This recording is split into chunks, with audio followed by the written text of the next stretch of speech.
20절 말씀 한 절씩 우리 교독하겠습니다. 그 땅에 기근이 들었으므로 아브라함이 애굽에 거류하려고 그리로 내려갔으니 이는 그 땅에 기근이 심하였습니다.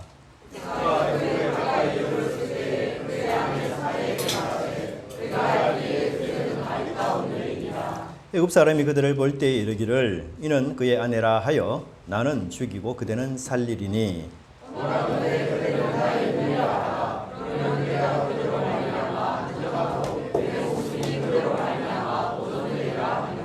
아브라함이 애굽에 이르렀을 때에 애굽 사람들이 그 여인이 심히 아리따움을 보았고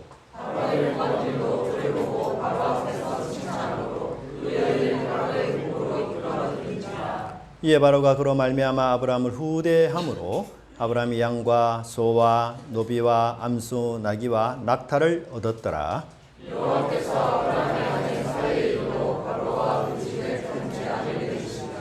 바로가 아브라함을 불러서 이르되 네가 어찌하여 나에게 이렇게 행하였느냐? 네가 어찌하여 그를 네 아내라고 내게 말하지 아니하였느냐?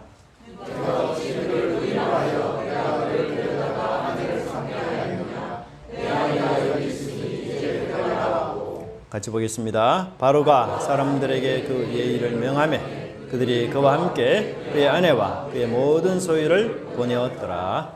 아멘. 네. 우리 주변에 인사하면 좋겠습니다. 만나서 반갑습니다.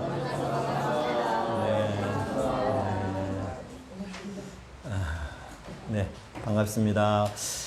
성경 듣기가 이제 조금씩 어려워지는 상황 속에 있는 것 같았어요. 분발을 내시고 또 계속해서 들으시면 될 것 같습니다. 뭐 사실 우리가 듣는다고 다 이해되는 건 아니지만 그럼에도 1년에 1독 한 번 한다는 것 자체에 또 의미가 있으니까요.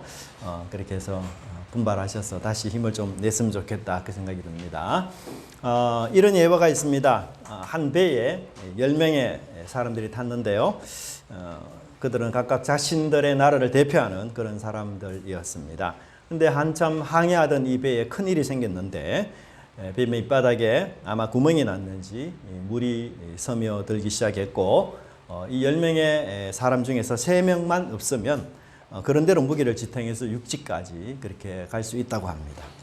과연 어떤 나라 사람이 다른 나라 사람을 위해서 스스로 죽음을 선택하겠습니까? 뭐 아무도 선뜻 잘 나서지 않죠. 그러나 또 나서지 않으면 모두가 죽고 마는 그런 상황입니다. 이제 서로의 눈치만 이렇게 보고 있는데 몇 분이 지났을까요? 갑자기 영국 사람이 일어나서 대영 제국의 명예와 신사도를 발휘하여 내가 먼저 뛰어내리겠습니다 하고는 물속에 뛰어들었습니다. 그 다음으로는 미국 사람이 저도 카우보이 정신을 지켜 여러분들을 위해 희생하겠습니다 라고 그렇게 뛰어내렸습니다. 이제 마지막 한 사람이 남았는데 그때에 한국 사람이 벌떡 일어났습니다. 그리고는 대한민국 만세 삼창을 하더니만 발을 들어서 옆에 앉아있는 일본 사람을 걷어차 물속에 빠뜨렸다고 합니다. 뭐 제가 뭐 민족적 편견을 가지고 하는 건 아니니까요. 그냥 우스개로 들으면 좋겠습니다.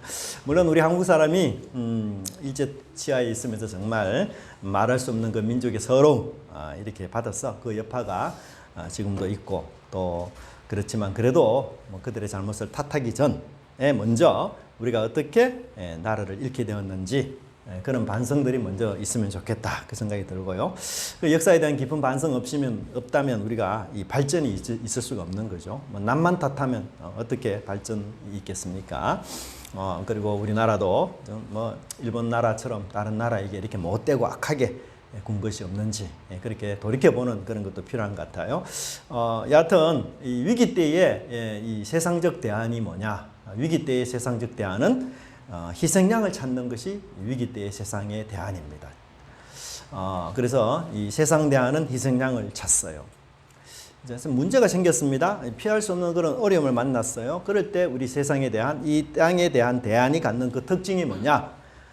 그것은 바로 희생양을 찾는 것입니다. 즉 내가 희생하지 않고 남을 희생시키는 거죠. 문제 해결을 위해서는 여러분 그런데 그 공동체에서 가장 약한 자를 희생시킵니다. 아브라함이 바로 그러했습니다. 그는 자기의 이 죽음이라는 문제를 해결하기 위해서 가장 약자인 사라를 희생시키기로 작정을 한 것이었어요. 왜냐하면 이 사라는 그 아브라함의 가정에서 가장 쓸모없는 그런 사람이었습니다. 아브라함에게는 이 사라가 하나님의 약속의 관로 밖의 사람이었어요. 하나님과의 언약의 약속을 성취하는데 이루는 데 있어서 없어도 되는 그런 사람이었고, 뭐 사라는 내 상황에 내 생각에 있으나 마나한 그런 사람이었어요. 왜냐하면 사라는 아무 역할을 할 수 없는 그런 무능한 사람이었기 때문인 거죠. 뭐 아브라함에게는 이 사라를 대신할 수 있는 누가 있었어요?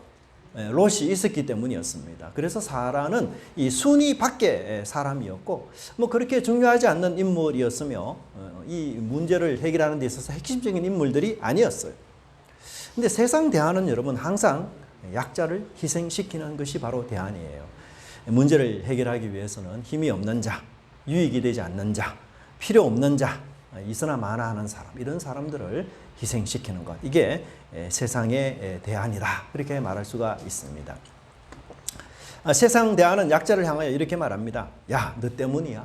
너만 사라지면 우리는 조용하게 편안하게 살아갈 수 있어. 문제의 원흉은 너야. 우리 모두가 너 때문에 지금 고통스러워 하잖아. 그러니 입 다물고 희생의 잔을 마셔. 너는 문제 덩어리고 골치 덩어리야. 너는 차라리 태어나지 말았어야 했어. 너만 희생되고 없어진다면 우리 모두가 다 평안할 수 있어. 이렇게 외치는 것이죠. 대제사장인 가야바는 당시 종교적이고 정치적인 문제의 덩어리, 그리고 골치 덩어리인 예수님을 해결하기 위해 다음과 같은 발언을 하면서 세상적 대안을 제시합니다. 한 사람이 백성을 위하여 죽어서 온 민족이 망하지 않게 되는 것이 너희에게 유익한 줄 생각하지 아니하는도다. 가야바는 예수님을 희생양으로 삼은 것입니다. 예수님을 죽임으로써 자신들에게 닥친 이 종교적이고 정치적인 위협, 이것을 제거할 수 있었기 때문이었어요. 종교계를 흔들고 정치적 평안을 위협하는 그 예수님만 사라진다면 우리 모두가 다 평안하고 계속해서 권력을 유지할 수 있을 것이다 라고 가야바는 착각했던 것이었습니다. 가야바는 회개해야 될 자신을 찌르는 대신에 남을 찌르는 자였습니다. 그는 종교의 수석자리에 앉아서 종교를 타락하게 만들고 종교를 부패하게 만든 그 자신을 탓하는 대신에 부패하고 타락한 종교를 개혁해야 된다라는 예수님을 탓하면서 그만 사라진다면 우리 모두는 조용할 것이고 문제의 원흉은 바로 예수님이라고 생각하고 우리 모두가 그 예수님을 죽여서 우리 속에 당한 이 혼란을 잠재우고 평안과 안정을 되찾자라는 제안을 했던 것이었습니다. 여러분, 대제사장의 제안이지만 어떻습니까? 세상 대안입니다. 하나님을 진실하게 믿는 제사장의 입에서는 결코 또 절대로 나올 수 없는 해결책인 것이죠. 자신들은 살리고 예수님은 죽이자. 자신들이 살기 위해, 즉 종교와 정치의 생명을 유지하기 위해 죄 없는 그 예수님에게 죄를 뒤집어 씌워 그를 제거하고 죽이자, 희생양으로 삼자라는 것, 이것은 명백히 사탄의 대안인 것입니다. 하나님을 무시하고 하나님을 대적하는 대안인 것입니다. 여러분, 대제사장처럼 목사의 입에서도 얼마든지 세상적인 대안이 나올 수 있어요. 그래서 우리 성도들 모두가 경성하고 언제나 깨어있는 그런 자세가 되어야 할 것입니다. 여러분, 약국이라는 말이 파르머시, 영어로 그렇게 나오는데요. 이 단어의 어원이 어딘가 하면 그리스의 파르미코스라는 단어입니다. 파르미코스. 이 그리스의 파르미코스는 희생양, 속죄양이라는 뜻이에요. 네이버 지식 백과사전에는 이렇게 말하고 있는데, 여러분, 이 단어는 이 파르마코스라는 말이 고대 단어에서, 그리스 단어에서는 희생양과 속죄양을 뜻하는데, 언제 이 희생양, 속죄양을 사용하는가 하면은 도시 안에서 전염병이나 기근이나 외세의 침입이라든지 내부 불안이라든지 혹은 반란이라든지 이런 사회적 혼란이나 재앙들이 닥쳤을 때 이 문제를 해결해야 되잖아요. 근데 이 문제를 어떻게 해결하는가 하면은 불황자, 가난한 사람, 불구자, 이런 사람들을 재앙의 원흉으로 몰아요. 그래서 이런 사람들을 재앙의 원흉으로 몰아서 원형 경기장에서 이들을 죽임으로써 민심을 수습하고 안정을 되찾는 그런 일을 했던 것이었어요. 그때 사용되었던 이 단어가 바로 파르마코스, 즉 희생양이었습니다. 그런데 왜 하필이면 이 이 약자들을 재앙의 원흉으로 몰아서 죽일까요? 그것은 보복의 위험이 거의 없기 때문인 거예요. 그러니까 약자들의 특징이 뭐냐? 보복의 위협이 전혀 없는 사람들이에요. 힘이 없는 사람을 죽여야만 보복의 위험을 당하지 않기 때문에 이 그리스 사회에서는 이런 사람들을 의도적으로 모아서 양성을 했어요. 그리고는 사회마다, 도시마다 그런 어려운 제안들, 해결하기 힘든 그런 재앙들이 오면은 이 사람들을 원형 경기장에 모아서 죽이는 일을 통해서 문제를 해결하는 그런 수법을 사용했어요. 근데 여러분, 우리나라의 전래동화, 전설, 이런 것들도 보면 이와 굉장히 유사한 내용들이 많아요. 예를 들어서 동네를 위협하는 아주 무시한 괴물이 있어요. 그 괴물을 막강한 힘을 가졌기 때문에 어떤 누구도 그 괴물을 물리칠 수가 없습니다. 그 괴물하고 타협을 해야 되는데 유일한 대안은 뭐예요? 매년 인간을 제사로 그 괴물에게 바치면 이 동네가 안전하다는 거예요. 그래서 그 동네가 평안을 유지하고 그 동네가 안전을 유지하기 위해서 아무런 문제가 없이 모두가 회피하는 길이 뭐냐? 희생양을 찾는 거예요. 그런데 어떤 사람을 희생양으로 찾습니까? 약자들이잖아요. 여인들이에요. 특히 그 마을에서 지지 세력이 거의 없는 그 가정의 한 가련한 여인을 희생양으로 삼아서 그래서 그 괴물에게 바침으로써 온 동네가 평안을 유지하고 혼란을 잠재우는 그런 일들을 했던 것이에요. 자신들 앞에 닥친 이 재앙이라는 문제를 해결하는 세상적 대안은 뭐예요? 동양이나 서양이나 하등 다를 바 없이 똑같습니다. 이렇게 그리스의 도시에서 재앙의 원흉인 인간 재물을 항상 준비해 두어서 희생양을 키웠는데 그게 바로 파르마코스. 그리고 이 단어에서 어떤 단어가 나왔습니까? 약국이라는 단어가 나왔어요. 그게 뭐죠? 약국은 여러분 치료제를 파는 곳 아닙니까? 이 도시의 질병, 이 마을의 질병을 희생양을 통해서 치료하고 해결했듯이 바로 인간의 병, 육신의 병도 이렇게 치료한다라는 의미에서 바로 희생양이라는 단어에서 약국이라는 말이 파생이 되었습니다. 여러분, 세상 대안, 땅의 대안은 뭡니까? 약자를 희생시키는 것이에요. 여러분, 범죄한 사람들도 보세요. 자신의 범죄를 은닉하고 감추기 위해서 희생양을 찾지 않습니까? 그래서 그 약자에게 범죄를 전가하는 이런 경우가 얼마나 많이 있습니까? 아브라함은 지금 잘못된 해결책, 하나님이 기뻐하지 않는 세상 대안을 찾았던 것이에요. 세상을 두려워하면 세상의 대안에 따를 수밖에 없습니다. 희생양이라는 그 세상의 이치에 따를 수밖에 없는 것이에요. 그런데 그 대안은 비극적이게도 우리 공동체에서 가장 약한 자를 희생양으로, 속죄양으로 내어주는 그런 일을 벌이게 되는 것입니다. 여러분, 우리가 하나님을 떠난다면 우리도 아브라함처럼 희생양을 찾을 수 있습니다. 예수님 안에 우리가 머물러 있어야만 하늘 지혜를 따르는 삶을 살게 되고, 그리고 이웃이 아닌 나를 희생하고 나를 섬기는 자로 삶을 살게 될 것이에요. 예수님 바로 자발적으로 희생양이 되셔서 그 길을 걸어가셨던 것이었습니다. 이렇게 멋지고 귀한 삶, 그리고 예수님의 삶을 담는 저와 여러분의 삶이 되기를 간절히 정말 바랍니다. 두 번째, 세상 대안은 어떤 역할을 합니까? 자유를 빼앗고 신뢰를 상실하게 합니다. 아브라함이 걱정한 대로 또 염려한 대로 애굽 사람들은 사라의 미모에 홀딱 반하고 말았습니다. 그리고 그 사라의 미모가 궁궐에까지 들려졌고 마침내 그녀는 바로의 아내가 되고 말았습니다. 여러분, 이 상황에서 사라가 정말 어떤 마음이었을까? 사라는 침묵으로 일관해요. 성경에서 약자들은 대부분 침묵으로 묘사를 많이 합니다. 말을 못하는 사람이 약자예요, 사실은. 15절을 보면은 이 사라의 행동에 대해서 특별한 표현이 나오는데 이끌어 들인지라 이런 표현을 쓰고 있습니다. 이건 뭘 뜻하는가 하면 사라가 억지로 타인에게 이끌려서 강제로 그렇게 바로의 집에 가게 되었다라고 우리에게 말해주고 있습니다. 사라는 남편 아브라함이 하라는 대로, 시키는 대로 그렇게 할 수밖에 없는 상황이었어요. 막 발버둥 치고 하소연도 해보았겠죠. 그럼에도 불구하고 무기력한 자신, 그렇게 끌려갈 수밖에 없었습니다. 속으로는 얼마나 열심히 나는 아브라함의 아내예요 라고 그렇게 외치고 싶지 않았겠어요? 그러나 현실은 정말 그렇게 할 수가 없었어요. 이것이 사라를 더욱 초라하고 더욱 괴롭고 더욱 비참하게 만들었을 것입니다. 강탈당한 자유, 빼앗긴 자유, 무기력한 자유, 진리를 외칠 수 없는 힘이 없는 자유. 참 이것은 정말 있으나 마나한 것이 아니겠습니까? 우리는 인간은 자율적인 존재예요. 하나님이 우리를 로봇으로 창조하지 않았습니다. 하나님은 자신이 주신 이 자유를 인간이 그릇되이 사용하고 남용하고 하나님을 배신할 줄 하나님이 알았어요. 그런데도 하나님은 인간을 로봇이 아닌 자유로운 존재로 하나님 만드시고 창조하셨어요. 그래, 그만큼 여러분 이 인간에게는 자유가 소중하다라는 것을 말해주고 있는 것입니다. 절실하고 자유는 내가 살아있음을 느끼게 하는 그런 것이에요. 자유가 없는 인간, 그것은 곧 감옥에 갇힌 짐승이나 다를 바 없는 그런 존재인 것이에요.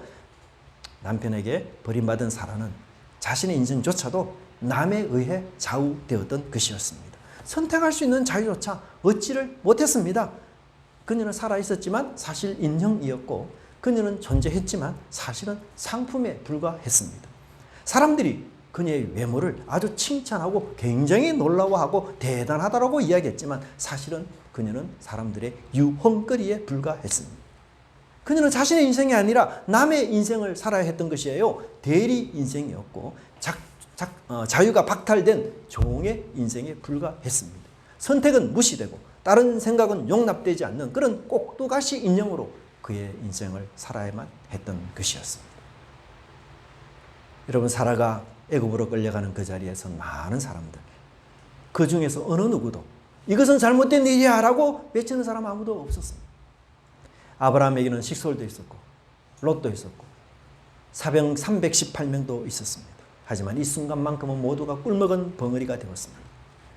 어느 누구도 사라의 편에 서서 용감하게 그 진실을 알리는 사람이 아무도 없었습니다.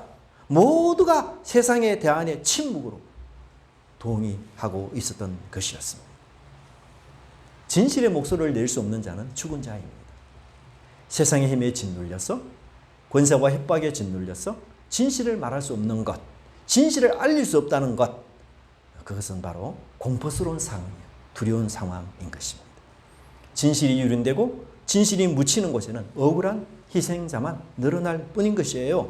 그리하여 침묵으로 일관하며 진실을 외면하는 자들도 후에도 자신도 그런 희생양의 발자취를 나중에 결국은 따르게 될 것입니다. 단지 아직은 내 순서, 내 차례가 오지 않았을 뿐인 거예요. 무사히 비켜가리라 그렇게 생각해서는 절대 안 될 것입니다. 우리 여성분들 중에서는 결혼 이후에 자신의 인생이 아닌 남의 인생을 그렇게 사는 분들이 참 많고 참 안타까운 일이에요. 제가 어느 뉴스를 봤습니다. 어느 미모의 여성이 아주 재력이 많고 정말 판사, 검사 등의 일가 친척이 있는 가문에 모 남자에게 시집을 갔습니다. 뭐 남편과 잘 살고 행복한 가정을 이루고 자녀도 낳고 그렇게 좋은 시절을 보냈어요. 근데 아들이 한 4-5살 되는 해부터 남편이 이상해지기 시작했습니다. 한 번은 아이가 놀고 있는 이 거실에 남편이 마치 죽은 듯이 누워 있었는데 가만히 보니까 마약을 한 것이었어요. 부인이 굉장히 당황했죠. 그리고 아이를 끌어안고 방 안으로 들어갔습니다. 몇 번이나 남편에게 이야기를 했어요. 근데 여러분, 마약에 중독된 남편이 말을 잘 듣지 않습니다. 아내의 말을 무시했어요. 그 후로는 이 약에 취해서 집으로 돌아오는 일들이 잦았습니다. 이 약에 취한 남편은 아이 앞에서도 뭐 횡설수설하면서 온갖 작태를 다 보였던 것이죠. 아내로서는 도저히 이 남편을 용납할 수 없었던 것이에요. 그래서 용기를 내어서 경찰에 신고를 했습니다. 이혼도 결심을 했습니다. 그런데 남편의 친척 중에 검찰 직원이 있었어요. 검찰 직원이 경찰과 어떻게 연결이 되었는지는 몰라도 경찰 수사가 미진해요. 뭐 답보 상태에 머물러서 도무지 진전이 되지 않습니다. 충분한 증거물을 줬는데도 불구하고 외면하고 면밀히 파악하지 않고 불충분하다 계속 그렇게만 이야기하고 있어요. 저는 이 본문을 그 장면을 보면서 정말 이 여인의 외로운 진실의 싸움이 시작되었고 그 진실을 밝히기 위한 그 싸움에 정말 용기 있는 이 여인에 대해서 제가 진심으로 감동을 했습니다. 물론 침묵으로 일관하는 이 사라의 행동을 제가 비판하고자 하는 것 절대 아닙니다. 사실 그 당시 사라의 입장에서는 뭐 진짜 어쩔 수 없는 상황이었던 것 같아요. 하지만 오늘도 우리는 내 양심의 자유가 아닌 남의 뜻을 따라서 어쩔 수 없이 정말 억지로 그렇게 살아야 하는 그런 상황이 우리 속에 있을 수 있어요. 내 인생이지만 내가 컨트롤이 안 됩니다. 타인이, 남들이 내 인생을 다 휘어잡는 것 같아요. 재물이 내 인생을 컨트롤하는 것 같고, 권력과 힘이 내 인생을 컨트롤하는 것 같고, 직장의 상사가 내 인생을 컨트롤하는 것 같습니다. 너무너무 괴로워요. 그 어려운 힘든 상황 내가 탈출하고 싶지만 내게 힘이 없어요. 여러분, 그러나 기억하십시오. 여러분 인생의 주인은 누굽니까?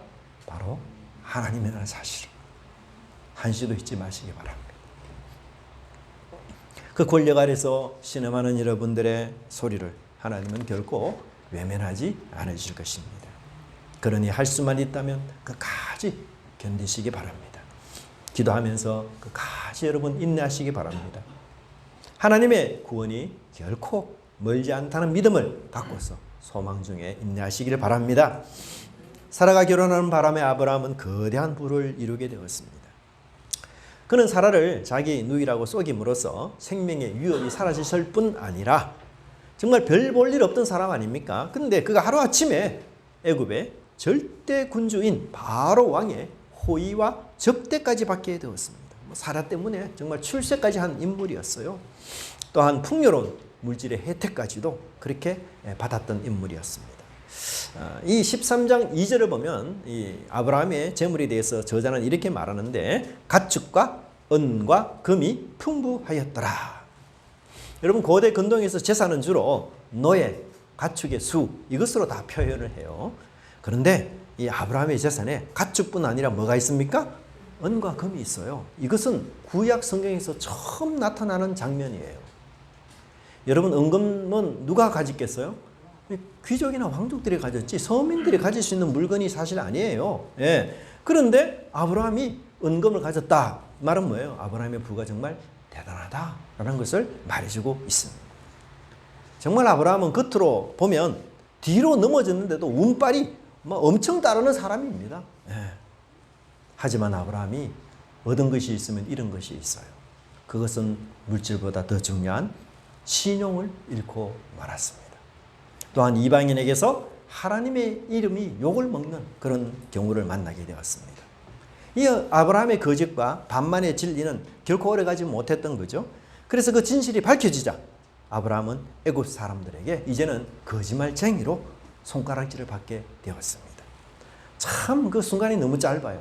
한때는 이 사라의 오빠로서 융숭한 대접을 받던 그가 진실이 밝혀지니 이제는 손가락질의 대상이 되어버린 참 너무나 역전된 모습을 우리가 보게 됩니다. 뿐만 아니라 자기 아내를 첩으로 팔아먹은 아주 파렴치한 인간으로 그렇게 멸시를 받았던 것이었어요. 18절에서 아브라함은 바로는 아브라함에게 이렇게 말하는데요. 네. 네가 어찌하여 나를 이렇게 행하였느냐? 네가 어찌하여 나를 이렇게 행하였느냐? 이 말은 창세기 3장 13절에 나오는 하나님께서 하와에게 책망했던 내용과 거의 동일한 내용이에요. 네가 어찌하여 이렇게 하였느냐? 하나님이 하와에게도 그렇게 물으셨는데 바로가 지금 아브라함에게 묻는 그 내용이 하나님이 하와에게 묻는 내용과 똑같습니다. 그 말은 뭡니까? 바로는 사실 아브라함에게 진심으로 대했어요. 그렇죠? 진심이었어요. 근데 아브라함이 그를 속였어요. 그러니까 이 순간만큼은 아브라함이 정말 악인이었습니다. 그 왕의 진심을 악용하고 이용했기 때문인 거죠. 여러분, 세상에 어떤 사람도 자신의 진심을 오용하고 악용한다면 당연히 화를 낼 것이죠. 나 그런 사람하고 절대 다시는 내가 교제하지 않을 거다. 이렇게 말하지 않겠어요? 아브라함은 더구나 외국인입니다. 난민에 불과한 사람이에요. 이런 하찮은 외국인이 애굽의 왕의 바로를 진심을 악용한다. 이거는 정말 어떤 누구도 행할 수 없는 그런 굉장히 망령된 일이에요.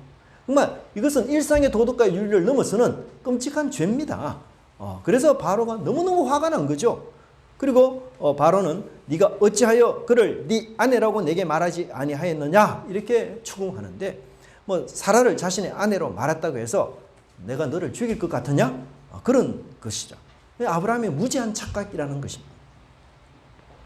바로는 남편을 죽이고 아내를 빼앗는 내가 그런 파렴치한 짓을 할 왕이 아니다.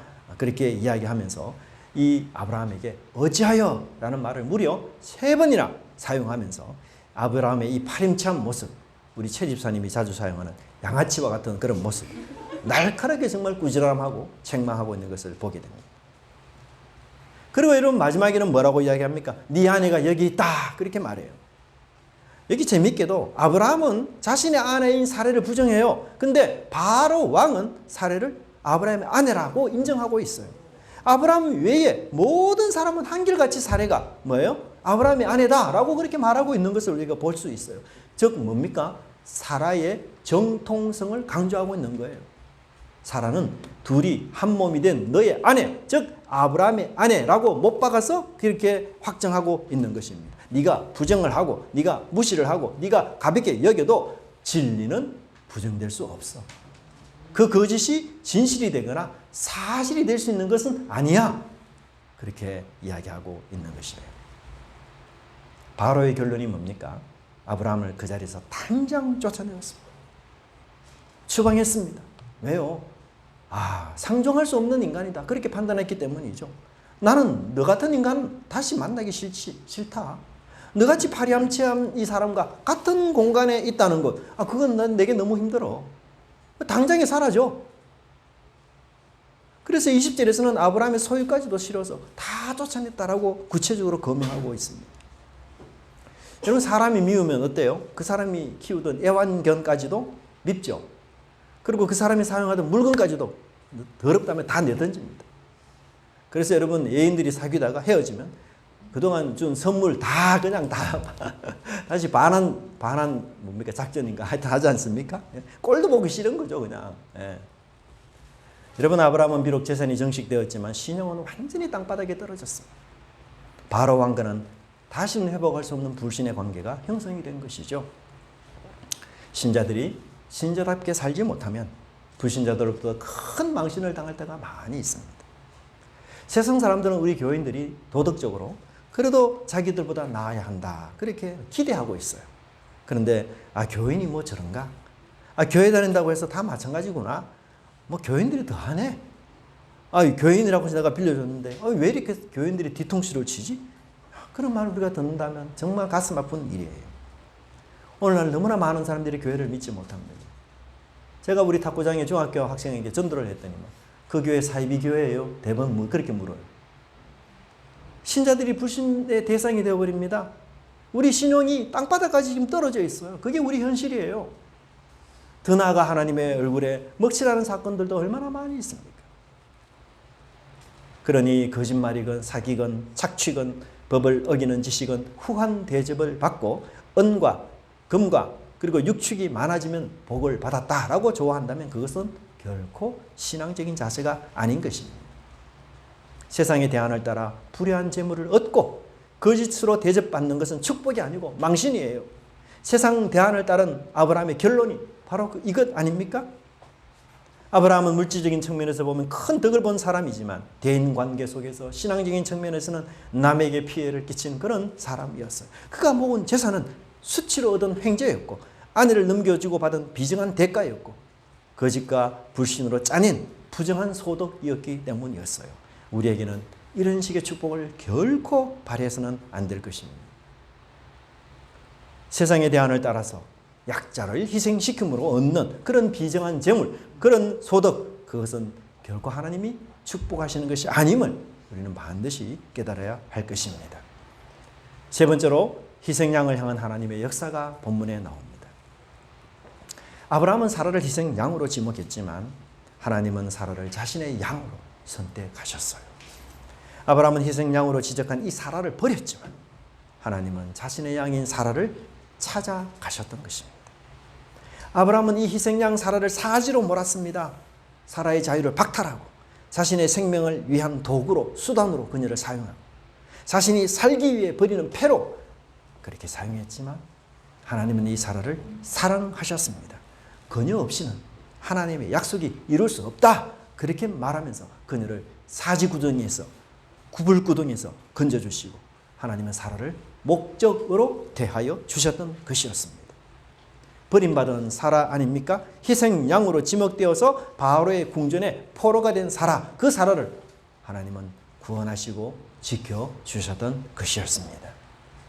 자유가 박탈된 이 사라의 입에서 나오는 그 신임에 가득한 기도를 하나님은 들어주시고 자신의 인생을 타인이 주도하는 감옥 같은 곳에서 하나님은 내가 너의 인생의 주인이다 그렇게 외치면서 그녀를 친히 그 속박에서 구원하여 주셨던 것이었습니다.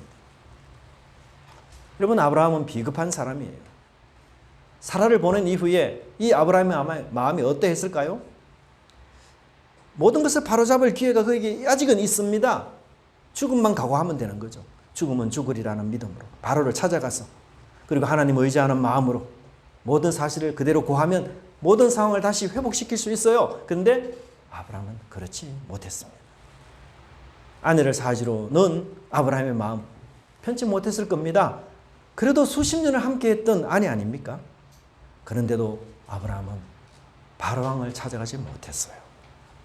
바로왕이 여러분 최고의 권력자 아닙니까? 그에게 찾아가서 모든 것이 내 잘못입니다. 내가 한 거짓입니다. 나의 목숨을 구려하기 위해서 내가 파렴치한 짓을 했습니다. 여러분, 그렇게 말할 수 있겠습니까? 참 어렵죠. 그런데 놀랍게도 하나님은 바로를 찾아가셨습니다. 하나님의 대안은 뭐예요? 가장 강한 자를 만나 단판 짓는 것이 하나님의 대안입니다. 하나님은 거침없이 이 바로의 왕궁으로 침입하셔서 자신의 어린 양을 되찾아 오셨던 분이었던 것입니다. 17절의 말씀을 보면 사례의 일로 바로와 그 집에 큰 재앙을 내렸다 그렇게 말씀합니다. 아브라함에게 사례는 관로 밖의 사람이었지만 하나님은 아니었습니다. 약한 사람, 있으나 만한 사람, 그것이 아니라 너는 꼭 필요한 사람이야. 너는 반드시 있어야 하는 사람이야. 너는 소중하고 귀한 사람이야. 너 없이 하나님의 약속이 이루어질 수 없어. 그렇게 하나님 보시면서 이 사례를 귀하게 여기셨어요. 그래서 사례의 일로 바로와 그 집에 큰 재앙을 내렸습니다. 여러분, 그 재앙이 어떤 재앙인지 성경은 말하고 있지 않기 때문에 알 수가 없어요. 그런데 분명한 것은 바로와 그 집안에 있는 모든 사람들은 다 지금 재앙에 노출되어서 재앙으로 힘들어하고 있는데 사라만큼은 그 재앙이 전혀 미치지 않는다는 것이에요. 사라가 온 이후로 바로와 그의 집안 모든 사람들이 쉽게 말하면 아프기 시작한 거예요. 어떤 학자들은 이것을 피부병이라 하는데 잘 알 수는 없습니다. 근데 분명히 모든 사람이 지금 다 아파요. 근데 사라만 멀쩡한 겁니다. 사라만 건강한 거예요. 사라에게만 하나님의 은총이 가득한 거예요. 정말 얼마나 놀라운 일입니까? 아브라함이 버린 폐 아닙니까? 아브라함이 희생양으로 삼은 사라 아닙니까? 그런데 바로의 왕궁에서는 그녀가 은총이 가득한 여자로, 특별한 자로, 하나님이 사랑하는 자로 세워지고 있다는 사실이에요. 이것이 바로 하나님이 역사하시는 눈부신 역사인 것입니다. 이상하게 생각한 바로가 사라에게 진실을 물었던 것 같아요. 그리고 사라에게로부터 모든 진실을 안 바로가 이제야 아브라함을 불러 호되게 그를 꾸지람하고 따지는 것입니다. 그렇습니다. 하나님은 가장 약한 자를 도우시는 분이세요. 세상 대하는 약한 자를 희생양으로 삼았어. 그렇게 하지만 하나님의 대하는 약한 자를 귀히 보시는 분입니다. 하나님은 약한 자를 위해 일하시는 분입니다. 가정과 우리 교회의 부흥은 약한 자를 어떻게 대하느냐에 따라 달리 나타나게 됩니다. 약한 자, 소자를 우리는 짐으로 여겨서는 안 됩니다. 반대로 하나님은 그런 사람들을 섬기라고 우리에게 필요한 재물과 재능과 능력을 주셨던 것을 우리 잊지 말아야 합니다. 약자를 소중히 여기는 공동체, 그런 가정, 하나님의 재앙이 결코 미치지 못하게 막으십니다. 약자 때문에 그 가정이 살고, 약자 때문에 그 공동체가 살고, 약자 때문에 그 회사가 발전하는 것이에요. 아브라함은 희생양으로 삼은 사라 때문에 오히려 그와 그 온 식수리, 그 애굽에서 다시 살아갈 수 있는, 다시 되돌아갈 수 있는 길을 하나님 열어주셨던 것입니다. 약한 자들이 우리 교회 공동체의 키입니다. 여러분, 우리 교회의 가장 약한 자는 누구입니까? 우리 부서에서 가장 약한 자는 누구입니까? 그 약한 자를 중심으로 생각하고 행동할 때 하나님의 마음도 그곳에 있음을 우리는 깨달아야 합니다. 제가 마지막으로 한 예언을 하나 소개시켜 드리고자 합니다.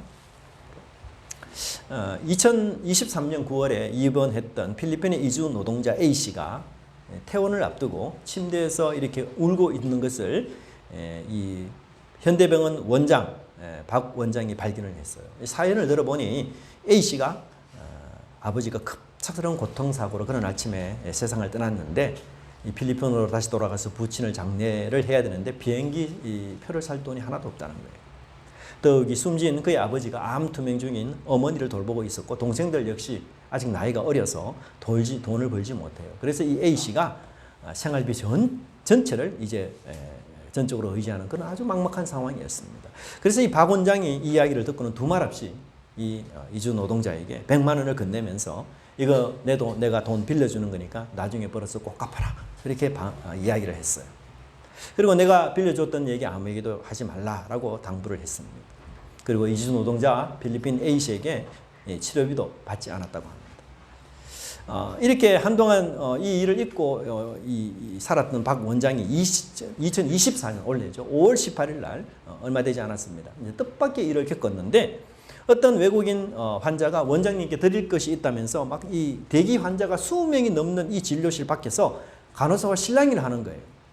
그래서 박 원장이 낯익은 얼굴인 것 같아서 1분만 이 사람과 내가 면담하겠다. 그리고는 이 사람을 자기 병실에 오도록 했어요. 그랬더니만 대뜸 저 두꺼운 동봉도와 함께 영문으로 된 편지를 써서 이렇게 밀었어요. 그걸 내밀면서 죄송합니다.